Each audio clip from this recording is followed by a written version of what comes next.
Welcome back, guys. In today's episode, I'm sharing 10 true disturbing stories about Appalachian creepy legends. If you've ever wondered what makes the Appalachian region one of the most unsettling places in America, these tales will get you the answer. But before we begin, please consider subscribing, and don't forget to like and share it with your friends. Let me know where you're watching from. Thank you all. Now let's start. I'd been sent to this clinic in a little town called Elbridge for a community placement. It was part of my final rotation. There was a single gas station, one diner, and a hardware store that closed at 3 p.m. every day. On Sundays, it didn't open at all. The place was quiet in that heavy, smothering way, not peaceful, just slow, like it had stopped evolving years ago. Everything from the wallpaper at the clinic to the church flyers posted on lampposts looked stuck in 1994. You couldn't even get a decent signal unless you stood on the back porch of the clinic and held your phone above your head, like some kind of tech sacrifice to the mountain gods. The people weren't unfriendly, just hard to read. They watched you too long, took their time answering questions. I could never tell if they liked me or just tolerated me because they had to. My supervisor said I was doing well under pressure. Most days, though, I just felt hollow and heavy. I'd finish my shift and sit in my little rented cabin, listening to the fridge hum, wondering what I'd gotten myself into. That weekend, my boyfriend Jonah flew up from Charleston. We'd been doing long distance for a while, but this was the first time he visited me in Elbridge. We were both looking forward to it, something normal, something grounding. When he arrived, I teared up hugging him. I brushed it off, said it was the mountain air messing with my allergies. On Saturday, we got in the car with no plan. The sun was already rising behind the hills, lighting up the edges of the trees. We let the radio find some scratchy folk station playing songs about trains and hard luck, and just drove. There was something comforting about winding through that maze of switchbacks and steep drops, like the car was the only thing moving while the rest of the world held its breath. We passed through maybe 3 towns, each one somehow even smaller than Elbridge. Around mid-morning, we rounded a sharp turn and saw it. A gravel pull-off we hadn't noticed before. It was barely wider than the road, half covered in weeds. The sign was nailed to an old fence post, warped and crooked, letters done by hand, Whitlow Grounds. Faded green paint, almost lost to time. We figured it was a park, or used to be. There wasn't any clear entrance, just a gap and a sagging wooden fence. No parking lot, no map, no trash cans. But there were people in the clearing beyond, a couple walking slowly under the trees, a woman jogging with a golden retriever, someone sitting cross-legged near a half-rotted bench. Strangely, there weren't any cars, no driveways, no footpaths leading in from anywhere else. Jonah raised his eyebrows at me. I shrugged. We pulled in. We sat on an uneven old bench with chipped green paint flaking off in our hands. It wasn't comfortable, but it felt like the right place to stop. I remember my knee bouncing, this restless, anxious twitch I couldn't turn off. Jonah noticed and placed his hand on my thigh, that quiet steadiness he always brought with him, like he was built to absorb stress. I started talking, though I didn't mean to. It spilled out, how heavy everything felt, how the trees seemed to close in at night, how sometimes I'd wake up and swear the cabin had rearranged itself slightly. I told him how isolating it was, how it felt like the mountains were watching me, really watching, not just in a poetic way. Then the tears came. Slow at first, then hard to stop, not loud, just steady. Jonah tried to pull me in, but I shook my head. I didn't even know what I was crying for. Everything? Nothing? That's when I saw them. 2 men, maybe in their 30s, stepping out from the trees, not from a path. There wasn't a path. They came to the underbrush like it wasn't there, like they'd done it 1,000 times. They didn't speak, didn't wave, just walked straight for us. One crouched right in front of me. His face was sunburnt and flaking, nails black with grime. The other stood behind Jonah, arms crossed tight against his chest, barefoot on the pine needles. His hoodie was thin and stained, zipped halfway up even though it was already warm. The crouching one looked at me, not at my face but at my hands. "Heard tell you're not from around here," the one in the hoodie said. I tried to sound casual. "Just visiting," I said.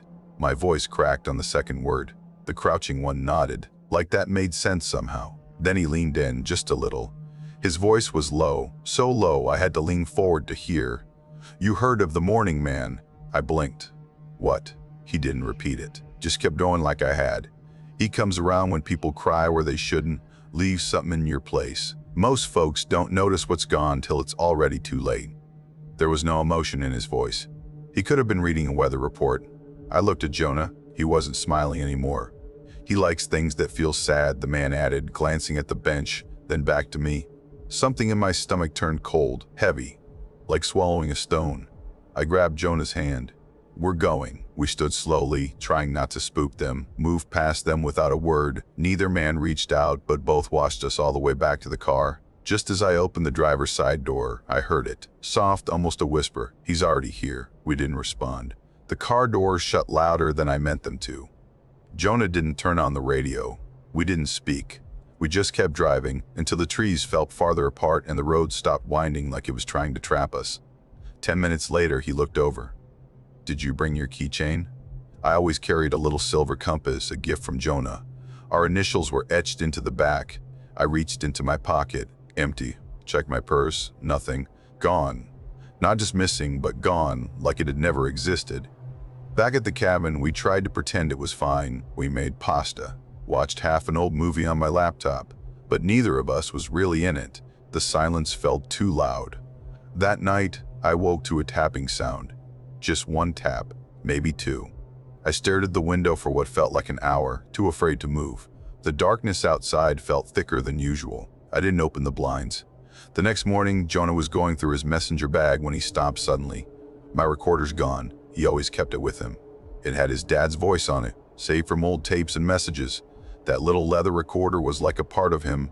We looked everywhere. His bag, my bag, the car, under the furniture. Gone, no trace. No explanation. That was the last time I cried that weekend. Not because I didn't feel anything, but because it felt like the sadness had been harvested, taken away and locked somewhere I couldn't reach. On my final day in Elbridge, I drove by Whitlow Grounds one last time, or at least where it had been. The sign was gone. So was the fence. The gravel lot had disappeared beneath dirt and weeds. The clearing was overgrown. The bench had collapsed, covered in vines. No joggers. No woman with a dog. No barefoot men watching from the trees. Back at the clinic, I asked around. No one knew the name. And that was it. I left Elbridge.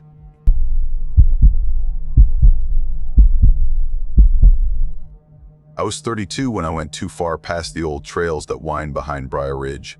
I grew up maybe an hour east, in a town most people wouldn't notice even if they drove straight through it. So those hills, that brush-thick terrain, never felt strange to me. My uncle used to say the mountains weren't the problem. It was what remembered you inside them that mattered. That was the kind of thing he'd say after a couple of beers, leaning back in his lawn chair, looking out toward the tree line like it owed him something. I always figured it was just local color, folklore, the kind of stuff you hear around bonfires when the stories stretch long and nobody's checking the time. I needed a break. Life was crowding in on me from all sides. I was behind on rent again, ignoring voicemails I didn't want to deal with, and working too many hours at the feed store just to scrape by. My brain felt like a drawer full of tangled wires. I wanted quiet, not the kind you get from turning off your phone, but real quiet, woods quiet. So I took a few days off, told my boss I had family stuff, which wasn't a lie exactly. I packed the essentials, blanket roll, 2 days of food, a little camp stove, my old boots, and my dad's compass. That compass was heavy in my hand, brass casing scuffed from years of use. He used to carry it like it was part of his body, said it never let him down. I drove up early and parked off the gravel service road, where the tree line swallows the last hint of civilization. My plan was simple. Follow a trail I'd hiked plenty of times. Set up camp on the ridge. Spend the weekend off-grid. Just me, the trees. Maybe a paperback I wouldn't finish. No texts. No sirens. No bills. No bills. I didn't want to be found, and out there, that was easy to pull off. That first night was quiet, just how I'd hoped. I pitched my tent facing the trees with a little drop-off behind me. Nothing dramatic, just enough to see through the trunks as the light drained from the sky. The evening noises drifted in wind in the brush, a few coyote yips, and one owl that wouldn't quit. That owl got under my skin. It wasn't that it was loud, it was too consistent. The call looped perfectly, same tone, same rhythm. No variation, no hesitation. Copy, paste, repeat. That's not how owls sound, not really. Still, I kept the fire low, crawled into my bag, and told myself it was just nerves. Next morning, I made instant coffee that tasted like hot tree bark, then headed deeper along the trail.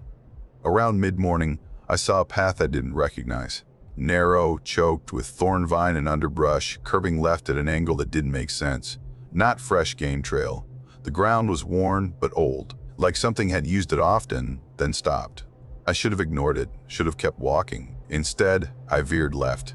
Didn't even bother making excuses. I just told myself it was harmless exploring. That was the lie I leaned into. The deeper I walked, the stranger it got. The trail sloped into a hollow, and the air grew thicker as soon as I stepped down. Not colder, just heavy, and it swallowed sound. Birds cut off behind me. No bugs, no breeze, just hushed pressure. I lifted my boot, set it down, and heard nothing. No crunch, no scuff. The world turned soft and still. That's when I noticed the crooked birch, the one with the branch shaped like an arm. I passed it once on my left, then again on my right. Then straight in front of me, though I hadn't turned. My stomach dropped. I spun in place. The trail behind me was gone, not overgrown gone. No trampled grass, no broken twigs. Just unbroken forest, solid and still. I dropped my pack, pulled my knife, and carved a mark into the nearest tree. An arrow pointing the way forward. A little control. I walked 20 yards in a loop and came back. No mark, not faded, not scratched, just never there. That's when my skin started buzzing. Not fear, not yet. More like static under the surface. Everything looked too aligned, too deliberate. I wasn't just lost, I was enclosed, trapped in a loop that didn't belong to nature. I sat on a flat rock, fists twitching, trying to calm myself, told myself I was tired, hungry, just spooked. Then I looked up, my pack was gone. I stood, turned in a circle. Nothing had changed, except that. No rustle, no footprints, no impression in the grass. It had never existed. That night I stayed under a tree, wrapped in my blanket, back against the trunk. I didn't close my eyes. Sometime past midnight, something moved, fast, low, at the edge of my vision, just outside the tree line. I whispered, "Hello?" before I could stop myself. It stepped out, and it was me. Same build, same jacket, ripped at the left elbow, same jeans, same old cap, the one I left in the tent flap the night before. It stood still, arms limp, head lowered, watching. Then it tilted its head, not mimicking, studying. And then it ran, not like a person, like a video skipping frames. It vanished. I didn't sleep, didn't even try.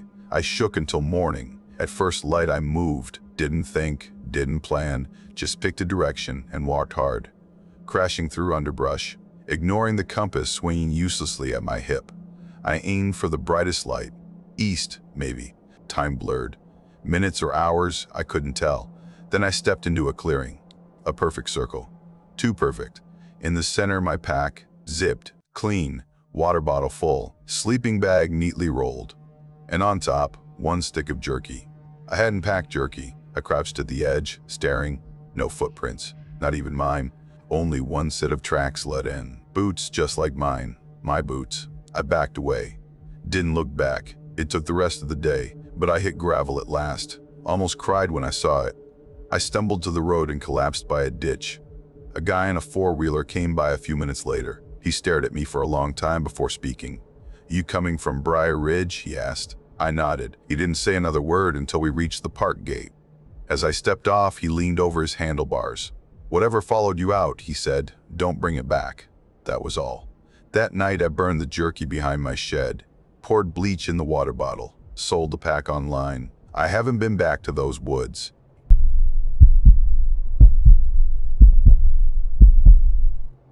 I was 22 when I landed my third seasonal position with the National Park Service. Same region as before, out in western North Carolina, along the stretch of the Blue Ridge Parkway that runs between Cherokee and Mount Mitchell. By that point, the job felt familiar, comfortable even. Most of the work wasn't glamorous.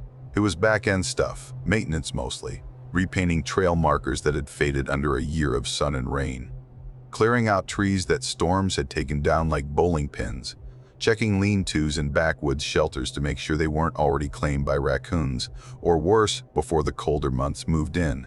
Nothing showy, not the kind of work tourists see, but I liked it that way.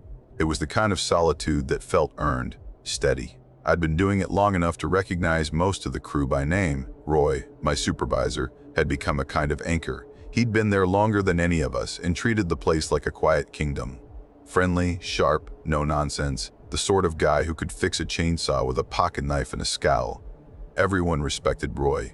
Anyway, I just gotten back from a weekend in Ohio. My cousin Megan had gotten married in Dayton. I was barely unpacked when Roy pulled me aside outside the ranger cabin. He leaned against the railing, arms crossed. "Some guy came by asking for you." I blinked. "What guy?" Roy shrugged. "Didn't say. Just walked up and asked if you were around. Looked about your age. Bit younger maybe. Real quiet type. Just stood there, looking at me like he was sizing me up." I remember laughing. Not because it was funny, but because I didn't know what else to do with that information. Probably someone from back up the trail maybe saw me fixing that bridge last fall. Roy didn't push, just raised an eyebrow and nodded, like maybe. But then the guy came back, 3 days in a row. Never said anything different, never left a name, just stood around near the trailhead or hovered near the parking lot, always watching, always looking for me. Roy would give me the update each time, his tone getting flatter by the day. "Your friend's back, still not chatty." By the third time, I felt it, this cold, sinking sensation in my gut. That instinct your body has when something isn't right, even if your brain hasn't caught up yet. That little voice that says, "Don't brush this off." On the fourth day, I got assigned to the water rock knob section. It's usually a mellow loop. Some signage work, maybe a couple trash pickups. I was headed back to the truck, coiling up some rope over my shoulder, when I saw him. He was standing at the overlook, arms resting lightly on the railing, like he'd been there for hours. Thin frame, dark hoodie, posture loose but alert. Something about him didn't sit right. Not his build, not even his face really. It was the fact that he wasn't looking at the view, not even a glance. He was looking straight at me. "You Halden?" he asked, like he already knew the answer. I slowed down. "Yeah, who are you?" He smiled, just a small lopsided grin that looked rehearsed, like he thought that would be enough. Then he said, "Thought you could take me hiking. You know this place better than anyone, right?" I tried to stay calm, told him I was working, not a tour guide, not there to babysit strangers. But he didn't seem offended. He just followed me part of the way back to the truck, asking real casual, "Don't you want to make a new friend?" That night, I barely slept. Kept glancing out the tiny window in the ranger station every time the wind shifted, expecting to see that hoodie out there in the dark. Next morning, I got to the trailhead a little before 7. He was already there, didn't say anything, just nodded at me when I parked, then started walking behind me, same pace, same distance, like we were heading out together. I cut the route short, circled back through an old maintenance loop, made sure I lost him. But when I returned an hour later, still there, same spot, just waiting. After that, I changed everything. New trailheads, unmarked access roads, staff-only entrances, even swapped out my vehicle a couple times. It didn't matter, he was always already there. Then one day, I found a note tucked under my windshield wiper, just a single line, scrawled in shaky handwriting. "I'll wait as long as it takes." And then the text started. "Saw you yesterday. Is that your cousin with the badge? He doesn't need to come with us." I didn't recognize the number. It wasn't in any database, wasn't shared by the crew. I didn't even know how he'd gotten my contact. So I asked around, went crew member by crew member. No one admitted anything until Laura. She worked admin, knew her hire, mostly handled supply orders and schedules. She looked sheepish when I cornered her. "He said he grew up with you," she said, "that you guys were friends but had fallen out. And that was enough for you to give him my number." She hesitated. "He said your full name.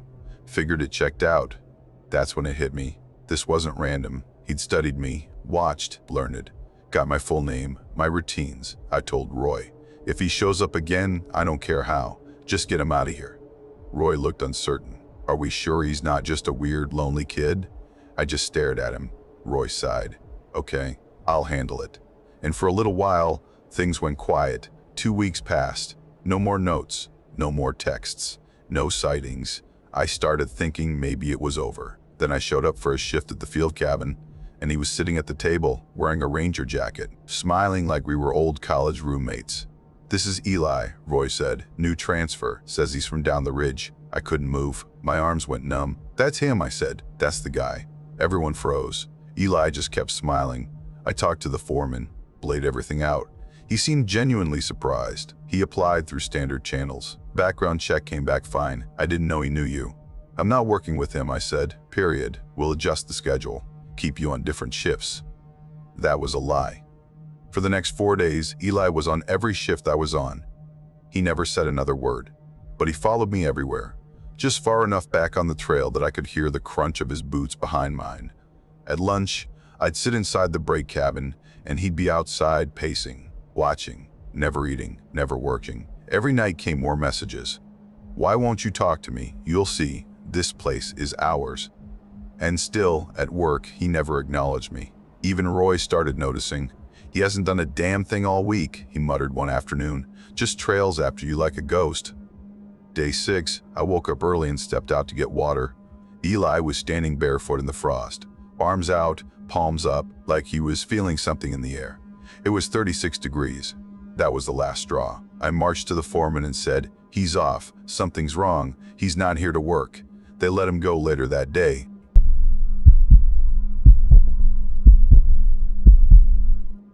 I never planned to be on that road after midnight. The trip wasn't supposed to take more than a couple of hours.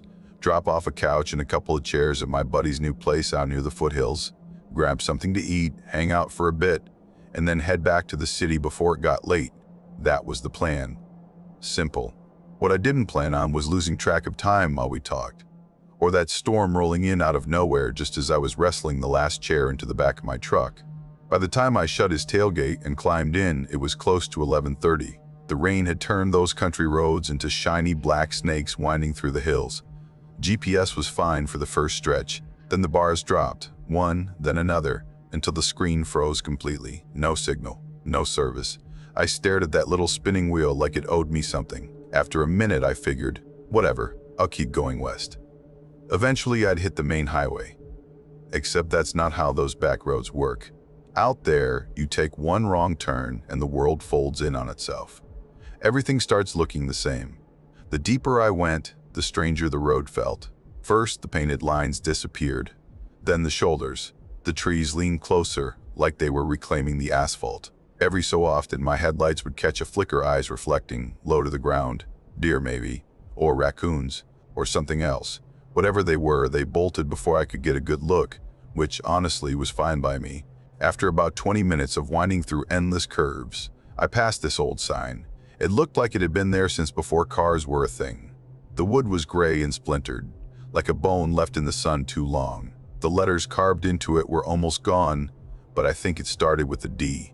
Beneath the name, an arrow pointed straight down the road I was already on. I told myself that was good. It meant I was headed somewhere. But the truth?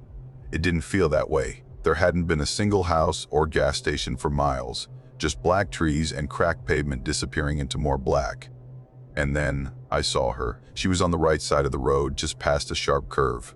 My headlights hit her all at once, white dress hanging loose around her knees, bare feet planted in the wet asphalt. Her arms hung stiff at her sides, her head tilted so far to the left it didn't look possible.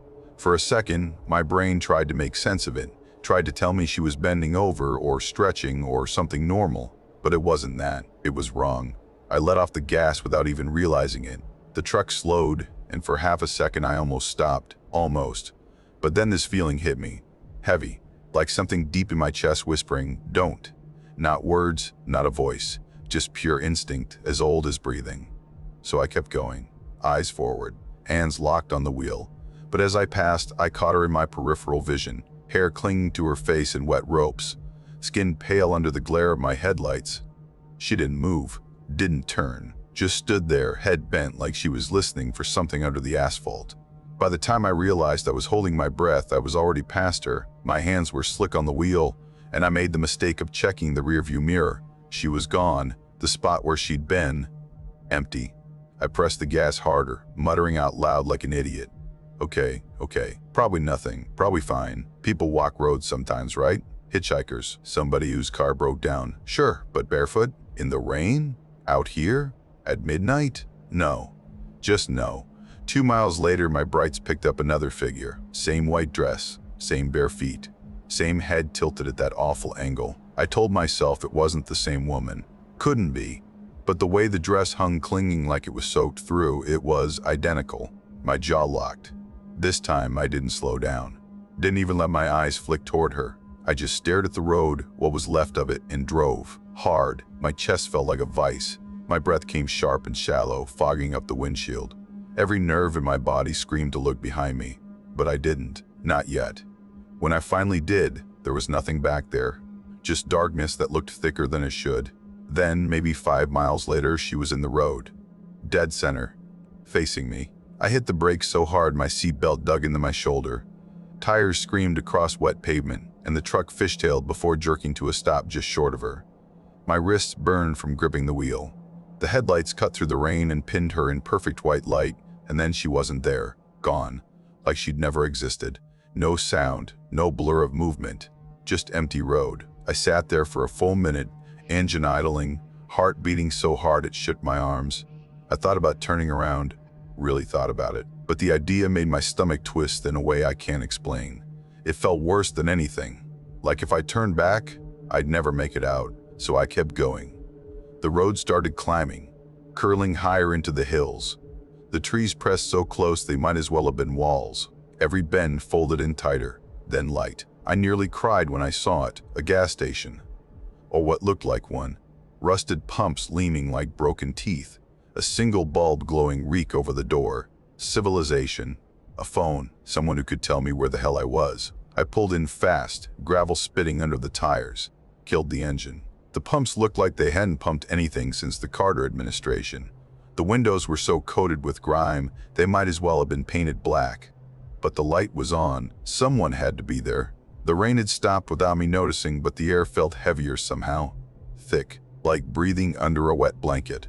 I opened the door, and the hinges let out this low, tearing sound that made my teeth ache. Inside, it smelled like old paper and something sour, sharp, wrong. It wasn't a store. No shelves, no counter, just a long, narrow hallway stretching into shadow, with doors lining both sides. And at the far end of that hallway she stood, same white dress, same bare feet, same head tilted so far over it didn't look human. I didn't scream, didn't even think, just spun and bolted. I was in the truck before I knew I'd moved, hands shaking so hard I could barely get the key in. Gravel sprayed behind me as I tore out of there. Pedal slammed to the floor, and I didn't let up for 2 hours. Not until the trees broke and the glow of a 4-lane highway rose like salvation. When I hit cell service again, I called my friend, told him everything in one breathless dump. He didn't laugh, didn't even sound surprised. "You saw her," he said quietly, "the lost wife. People around here know better than to drive that road after midnight." I didn't ask for details.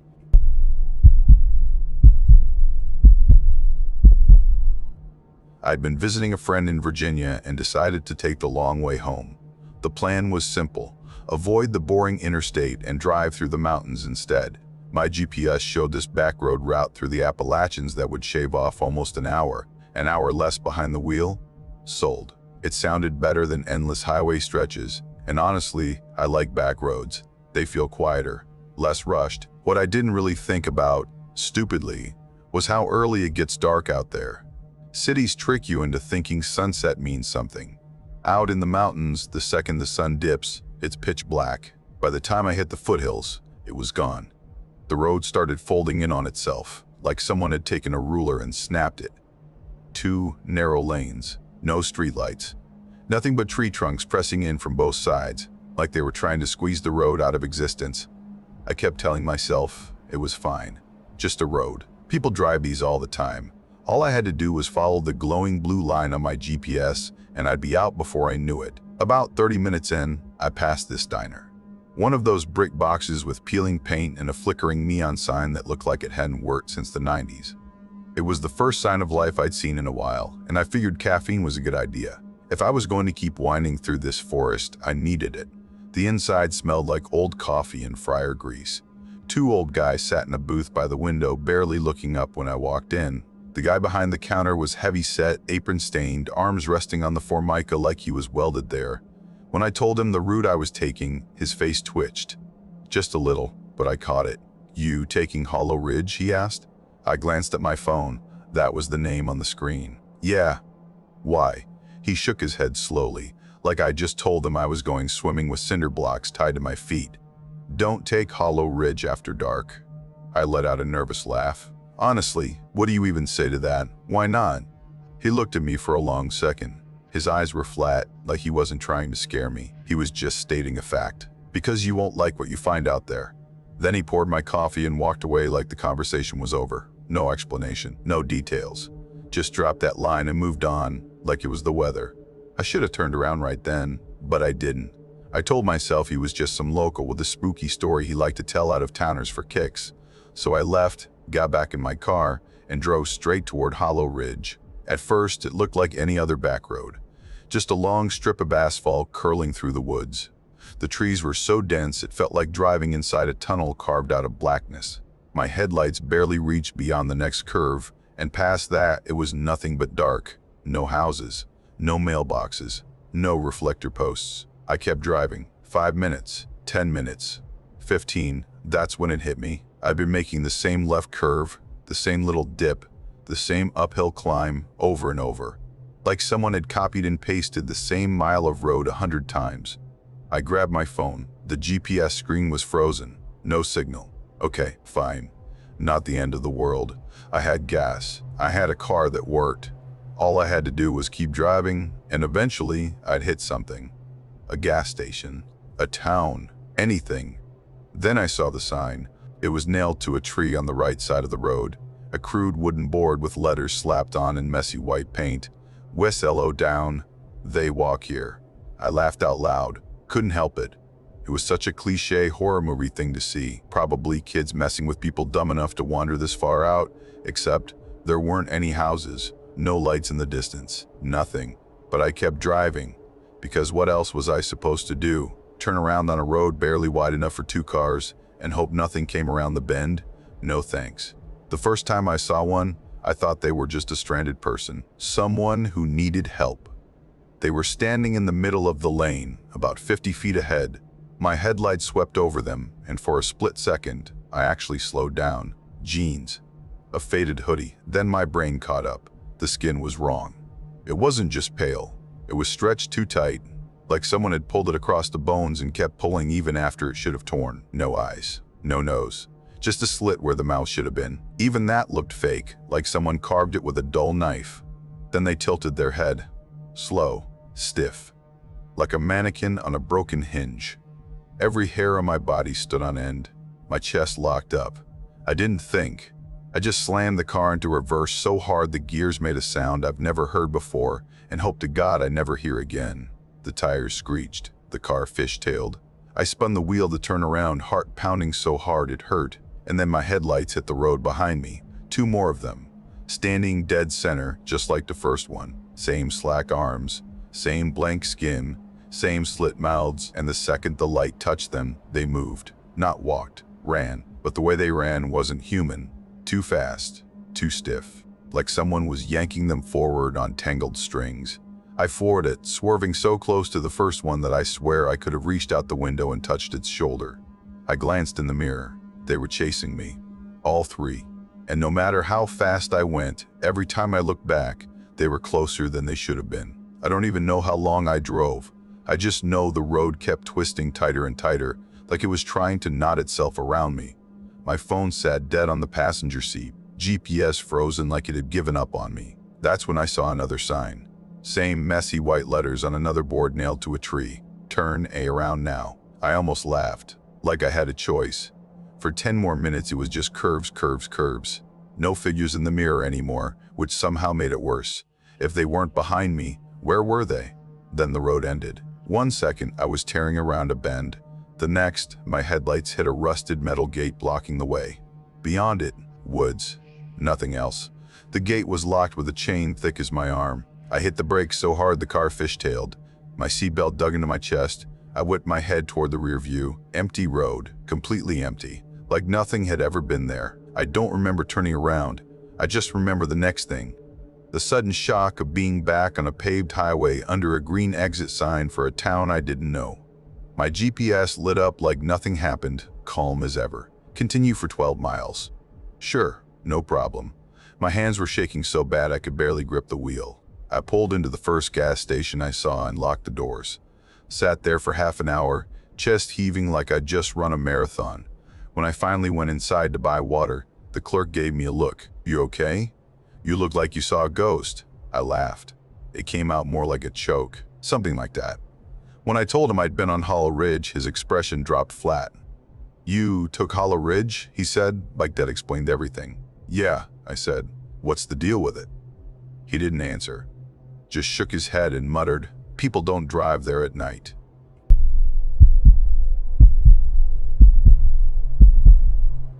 My shift at the diner ended a little after midnight.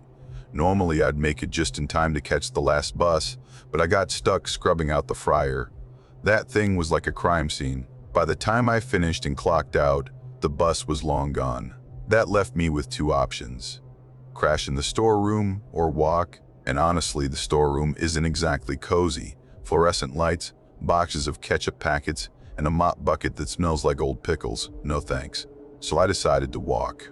I've never been good at staying put anyway. Home's not exactly around the corner. It's 2 towns over. Normally, I wouldn't even consider it. But there's this old road that cuts through the ridge, and if you take it, it shaves off an hour and a half. It's called Briar Hollow.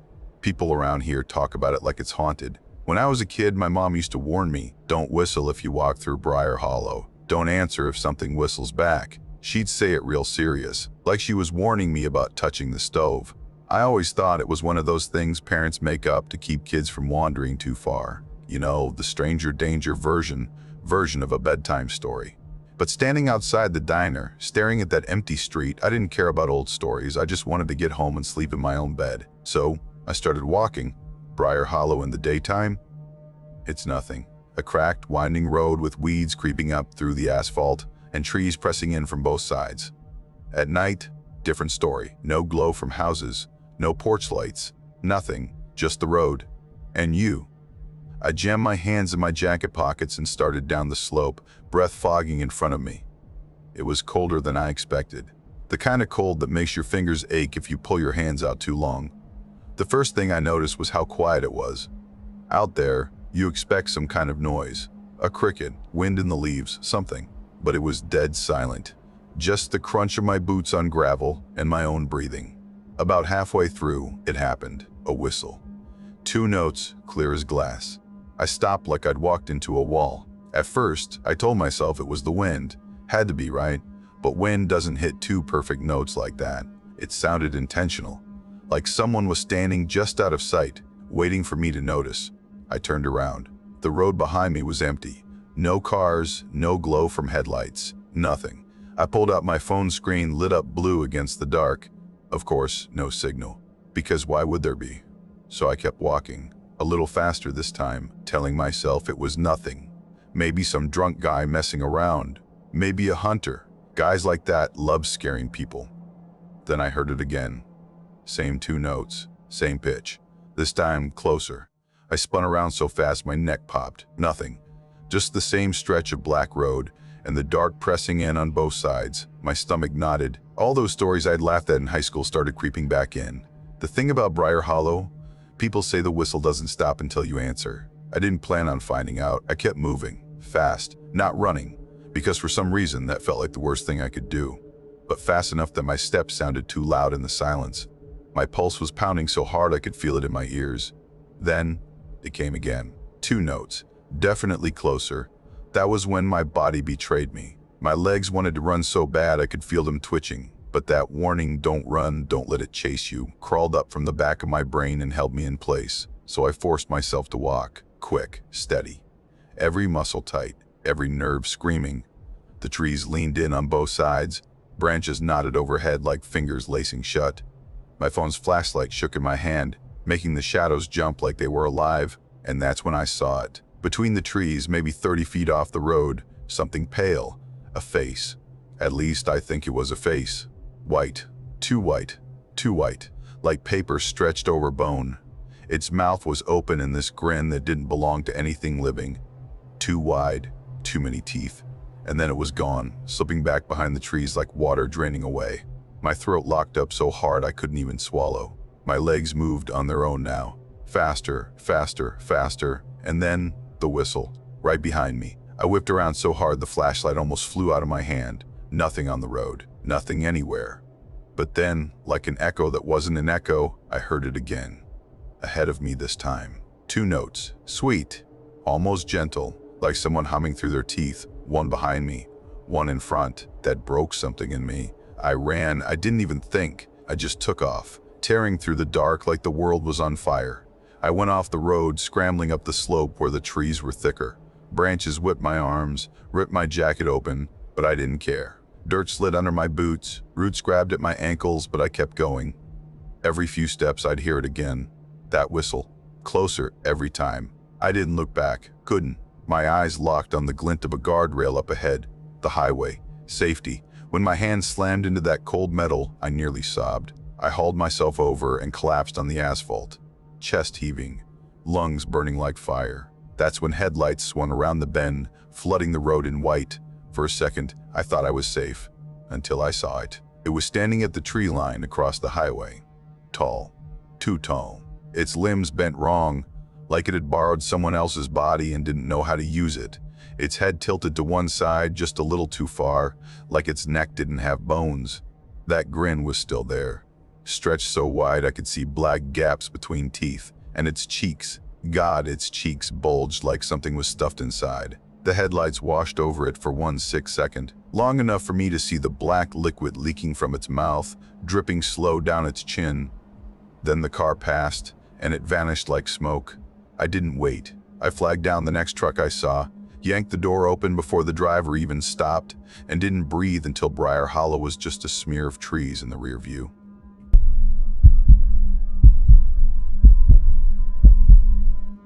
Back then, I was working second shift at this old lumber mill, just outside a tiny Appalachian town. The locals had rules. They weren't written down anywhere, but everybody knew them. Things like, don't wander ridge roads after dark, don't whistle past the holler, and never ever answer a voice if you can't see who's calling. I grew up hearing that stuff, same as everyone else. But honestly, it just sounded like leftover campfire stories to me. Rules to keep kids from wandering into the woods and breaking their necks on a cliff.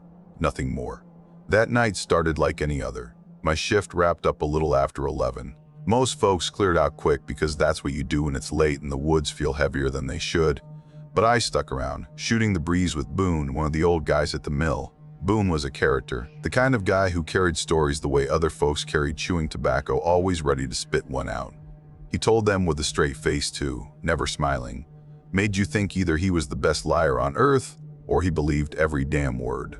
"You taking the ridge road tonight?" he asked, leaning against the stack of pallets like he had all the time in the world. "Yeah," I said, shrugging into my jacket. "Why?" He just stared for a second, chewing the inside of his cheek. Then he said, "Don't stop for voices. You hear me? You hear somebody call your name and you can't see him? Don't stop. Don't even think about it." I laughed, because what else do you do when someone says something like that? "Boone, you're making it sound like the woods are haunted." His face didn't move, not even a twitch. "They ain't haunted," he said finally. "They're worse. Things out there, they know what you want to hear. That's how they get you." I remember just standing there, my smile slipping a little. The way he said it, it didn't sound like a joke, but I didn't argue. I just told him good night and headed out. The parking lot was empty except for my truck. The air smelled like wet bark, heavy and damp enough to cling to your clothes. My boots crunched on the gravel as I climbed in, slammed the door, and fired up the engine.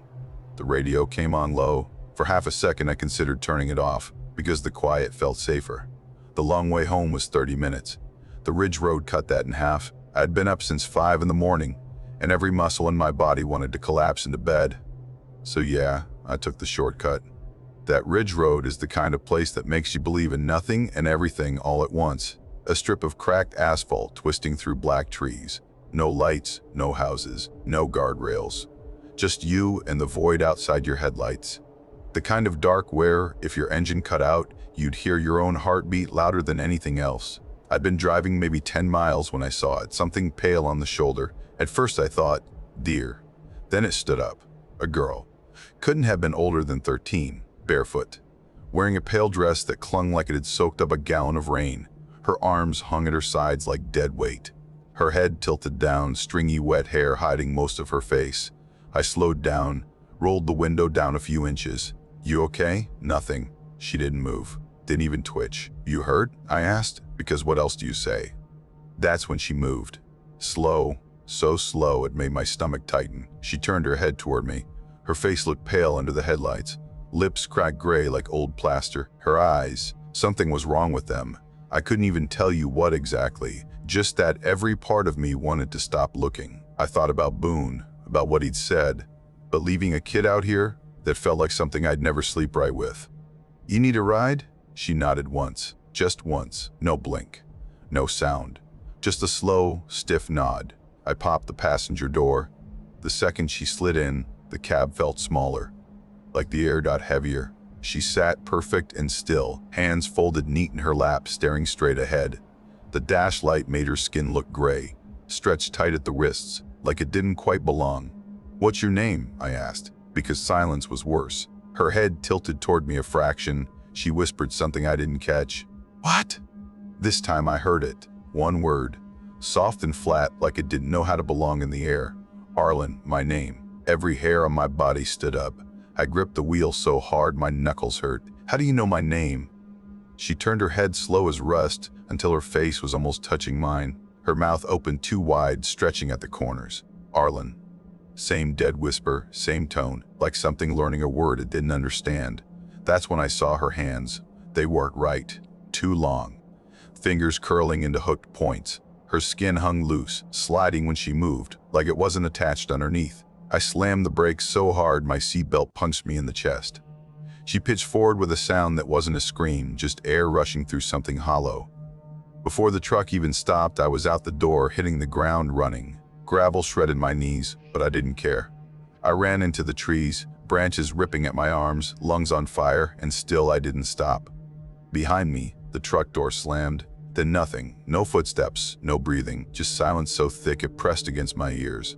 I didn't look back. Couldn't. I ran until I saw porch lights blinking through the trees like stars. I sprinted to the first house and beat on the door until a man opened it, holding a shotgun and looking like he'd just crawled out of bed. I tried to explain. The words wouldn't come out right. He called the sheriff anyway. They found my truck still running, sitting in the middle of the ridge road, passenger door hanging open, no footprints but mine. The sheriff asked if I'd been drinking. I told him no. He asked if I was tired. I told him yes. He nodded like that explained everything. I quit the mill the next day.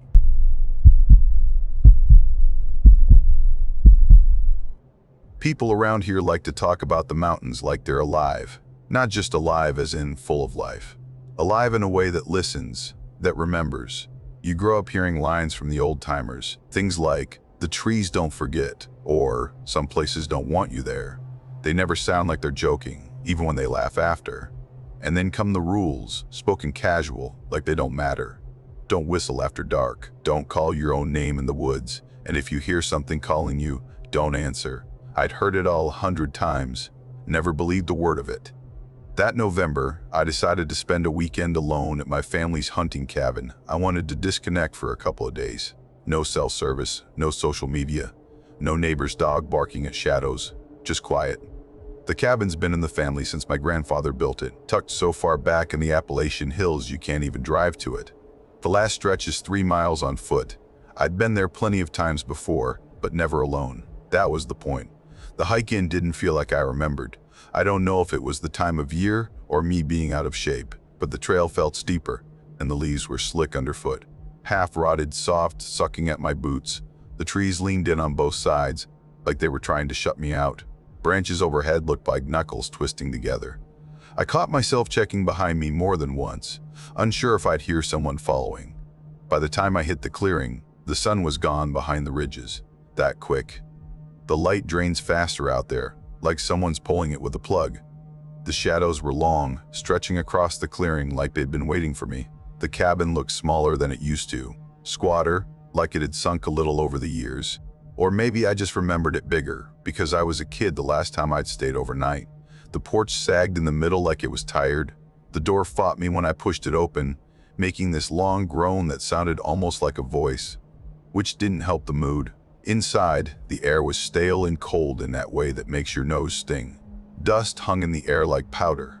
Everything was exactly as my grandfather left it. The iron stove crouched in the corner. The table scarred from years of knives and coffee mugs. The shelves lined with jars. I remembered those jars. Couldn't forget them really. Some filled with cloudy liquid, like something pickled. Others holding feathers tied with string. Little bones, polished smooth. Teeth tiny ones, not big enough for a person, but bigger than a squirrel's. As a kid, I thought he was just weird, some old mountain superstition thing. He told me once they were wards, said they kept things out. I never asked what things. Honestly, I didn't want to know. I set my bag down and started a fire. The wood popped, throwing sparks like it was mad about being burned. The warmth crawled in slow, peeling frost off the walls. I stretched my hands out like a pilgrim seeing light for the first time. But even with the fire crackling, the quiet in that cabin felt wrong. Heavy, like you're underwater and your ears are stuffed. That kind of quiet makes you start talking to yourself just to hear a voice. I brought a little weed to take the edge off because, why not? Rolled one. Sat in the old rocker by the window and stared into the black outside. First drag hit smooth, settled deep. Between the fire and the smoke, my shoulders finally loosened up. That's when I noticed the taste. Bitter, metallic, like chewing on a coin. My tongue felt thick, but I figured maybe it was just the strain. I was still thinking about that when I heard it, a whistle. Long, low, low. It slipped through the trees, thin and sharp. Like it didn't care if you heard it or not. Just steady. I froze. Didn't even breathe for a second. It came again, closer this time, curling through the trees like smoke. My brain clawed for something normal. Some late hunter heading out, maybe a lost hiker. But then my grandfather's voice came back, clear as if he was sitting right behind me. If you hear whistling in the dark, don't answer. And don't look out the window. That memory didn't make me feel better. I stared at the floorboards, lungs locked up. The whistle faded into a hum. Low, broken, like whoever it was didn't know the tune, just pushing sound out of their throat. It circled the cabin. Slow, not rushing, not lost. Then it spoke.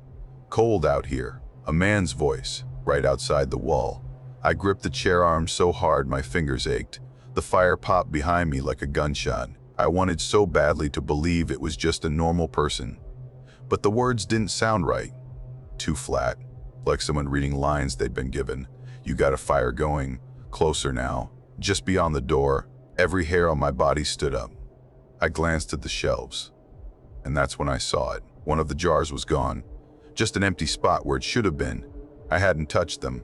At least, I didn't think I had. The voice came again, softer now, almost coaxing. Let me warm up, just for a minute. Something brushed the door, slow, dragging like fingertips. The knob twitched once, twice, then started to turn. My heart slammed so hard I thought my ribs would snap. My grandfather's voice hit me again like a slap. Don't answer. Don't open the door. The latch held, but the knob kept working. Slow, deliberate, like whoever was out there didn't understand why it wouldn't open. Then it stopped. For a long minute, nothing, just me, the fire popping, and my breath sounding like a storm. I thought maybe it was gone. I was wrong. The footsteps started, soft at first, then crunching through leaves as they circled the cabin. One loop, two, three, then silence. When the voice came back, it wasn't at the door. It was behind me, at the window. Why'd you move my jar? Everything in me froze solid. I didn't look. Couldn't. The air on my neck turned cold and heavy, like something was leaning close without breathing. The fire cracked and spat like it was panicking too. I grabbed my bag and bolted. Didn't think. Didn't check the door. Just launched for the window. It screeched when I shoved it up, the frame clawing at my jacket as I climbed out. Cold hit me like a slap, but I didn't stop. I ran blind into the trees, branches clawing at my face, the dark pressing in so thick it felt like running underwater. Behind me, the voice followed, not shouting, just drifting, almost lazy. Don't run. It's worse when you run. I ran until my lungs burned and my legs buckled. By the time the sky started turning gray, I was miles down the trail, on my knees in the dead leaves, sobbing like a kid. When I finally reached my car, my hands were raw and bleeding, my knees torn up. I drove without looking in the rearview mirror, couldn't risk it. When I told someone later, they just stared and said what people always say, you were high, you imagined it.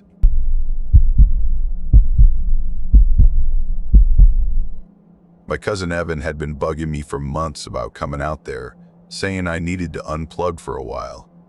According to him, this cabin was the ultimate reset button.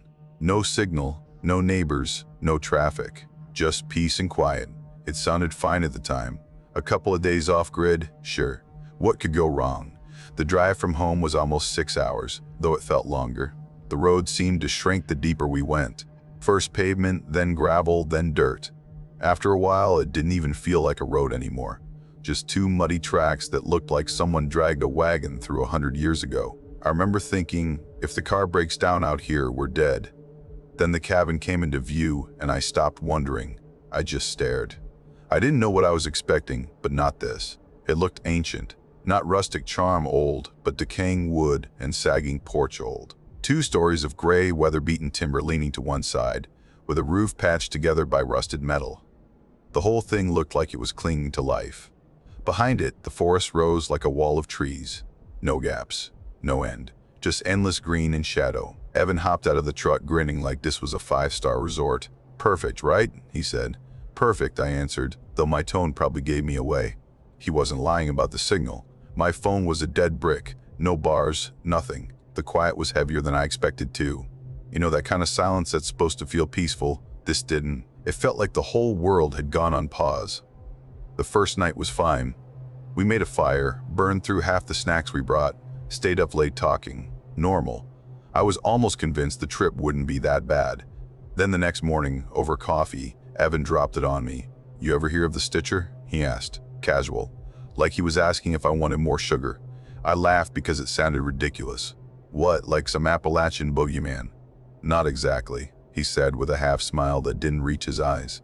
"People around here say if you ever find something tied up with red thread in the woods, you leave it alone, and then you go home." That was the whole explanation. I waited for a punchline, but he just sipped his coffee. When I pressed him for why, he just shrugged. Superstition, I guess. I didn't think about it again until later. That afternoon, we hiked about 3 miles in. The trail started decent, but the deeper we went, the narrower it got. Eventually, it was just a deer path winding through brush. At one point, we stopped for a break, and I wandered a little off trail. That's when I saw it. Hanging from a low branch was a small figure made of sticks, roughly shaped like a person, tied together with bright red thread. The knots weren't random. They were neat, almost artistic. Whoever made it took their time. "Hey, check this out," I called. Evan came over, and the second he saw it, everything about him changed. His smile just dropped. "Don't touch that," he said. His tone was sharp way, too sharp for something that was supposed to be a joke. "Why?" "It's just sticks," I said. "Just don't." Then he softened, like he realized how he sounded. "Seriously, leave it." I didn't argue. Something about the way he kept glancing over his shoulder made my skin crawl. We turned around and headed back. No more hiking that day. By the time the sun started going down, Evan had locked every door and window in the cabin. That's when I asked him what his deal was. He didn't even look at me when he said it. People say the Stitcher leaves those things. If you mess with them, or even get too close, he knows. And once he knows, he follows you home. I laughed. I had to, because the alternative was too weird. But Evan didn't laugh, didn't even smirk. We went to bed early that night. I was upstairs lying in this creaky bed staring at the ceiling. No sound from outside. Not a bird, not a bug, just nothing. Then I heard it. At first I thought it was windsoft and irregular, but there'd been no wind all day. The air was dead still. The sound came again. Tap, tap, tap. 3 quick taps against the siding. Pause. Then 3 more. I sat up, holding my breath. Tap, tap, tap. I walked to the window, moved the curtain just enough to peek outside. The trees were just black shapes, motionless. Then my eyes dropped to the porch below, and my stomach turned to stone. Something was hanging from the railing, swaying gently, like it had just been placed there. I grabbed my phone, flicked on the flashlight, and aimed it down through the glass. It was another bundle, bigger this time, wrapped in red thread. Only now the thread was darker, wet. The knots glistened like they'd been soaked in something thick. Before I could move, before I could even breathe, a sound came from the far corner of the room. A breath. Slow, steady. In and out, like someone trying not to be heard. I didn't turn my head. I didn't look. I bolted. I tore out of that room so fast the floor shook. Flew down the stairs, nearly slamming into Evan. He was fully dressed, jacket zipped like he'd been about to leave. His face was pale, his eyes wide. "We're going," he said, voice shaking. "Now?" "Now." We didn't pack. We didn't turn off the lights. We just ran to the truck and floored it down that dirt road so hard the tires spun in the mud. The forest swallowed us whole. The headlights barely cut through the dark. My hands were clenched so tight on the seat belt my nails left marks. Then Evan slammed the brakes so hard I hit the dash. Up ahead, standing in the middle of the road, was something, tall, thin, its head tilted slightly like it was listening. Its arms hung at its sides, and in one hand it held a length of red thread that dragged along the dirt, leaving a faint line behind it. We stared. Neither of us spoke. Then Evan threw the truck in reverse so hard I thought the transmission would explode. He didn't stop until we hit a bend wide enough to turn around. Then we were flying the other way, trees whipping past like black blades. We didn't speak again until we saw the glow of a gas station 2 towns over. Evan sold the cabin a month later. We've never talked about it since.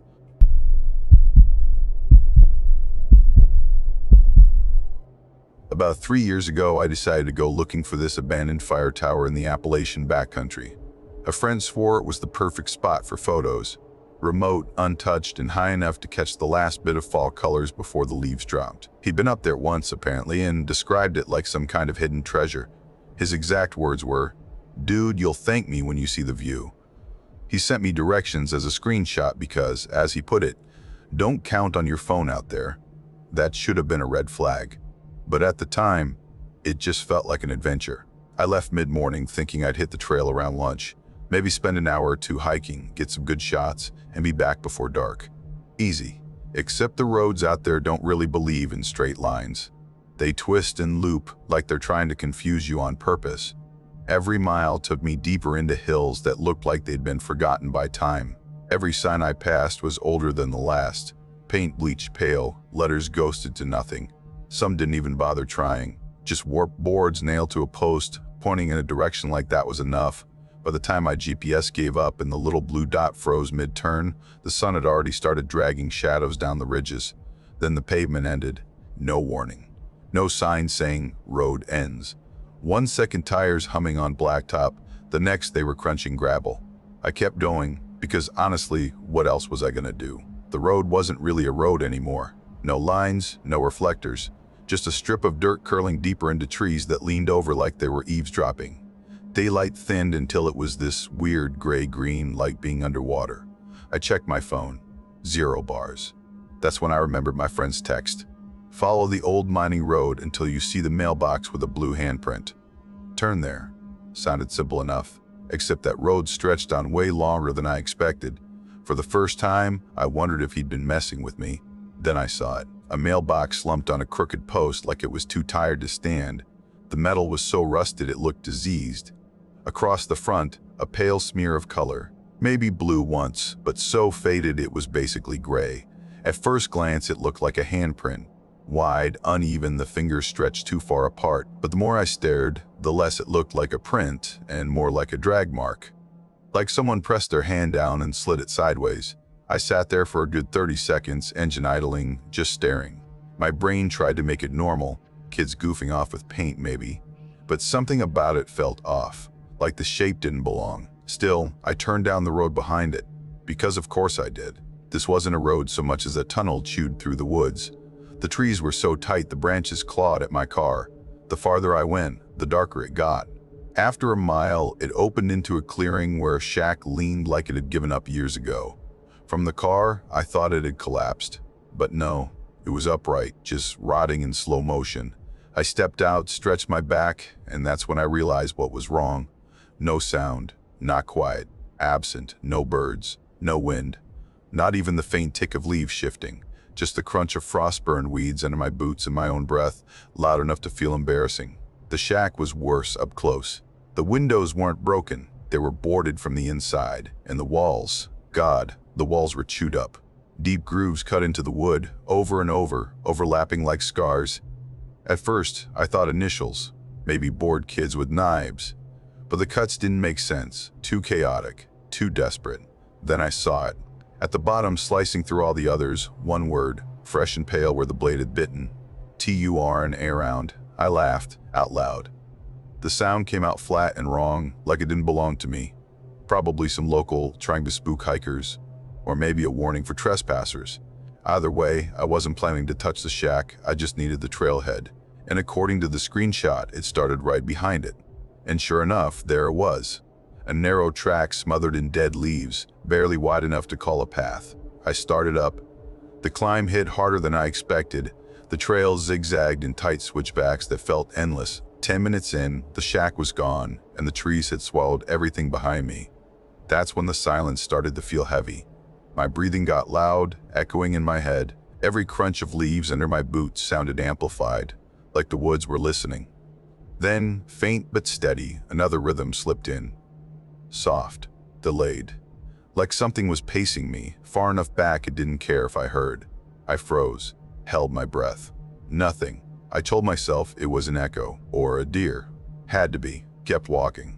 5 minutes later I saw them. Footprints. At first I thought they were mine, doubled back from a switchback, but no. They were too big, too wide, and barefoot. Each print pressed deep into the mud where the leaves thinned. Toes splayed in a way that made my stomach twist. They weren't there before.